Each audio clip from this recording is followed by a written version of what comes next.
হত্যা মামলায় ৬ মাসের জামিন পেলেন সাভারের রানা প্লাজার মালিক সোহেল রানা। মঙ্গলবার বিচারপতি আতাউর রহমান ও কে এম হাফিজুল আলমের হাইকোর্ট বেঞ্চ এ আদেশ দিয়েছেন। একই সঙ্গে তাকে স্থায়ী জামিন দেওয়া হবে না জানতে চেয়ে রুলও জারি করেন আদালত।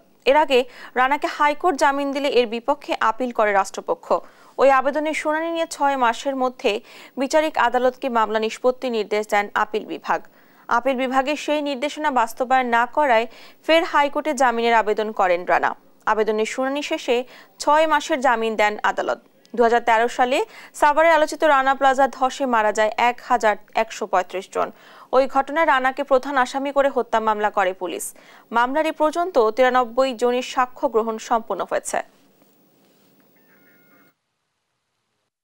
এত আলোচিত মামলা, যে মামলাটি ইতিমধ্যে রানা প্লাজার অন্যান্য আসামির জামিন পেলেও রানাকে কখনো জামিন দেওয়া হয় নাই। আজকে আমাদের হাইকোর্ট মাননীয় আদালতে একটি শুনানিকালে সোহেল রানা জামিন মঞ্জুর করেছে। যেহেতু এই গ্রাউন্ডে মঞ্জুর করেছে, পূর্ববর্তী একবার তার জামিন হওয়ার পরে অ্যাপিলেট ডিভিশনে সে জামিনটা স্থগিত হয়। পরবর্তীতে অ্যাপিল বিভাগ নির্দেশ দেয় বিচারিক আদালতে যেন ৬ মাসের মধ্যে বিচার কাজ নিষ্পত্তি করে।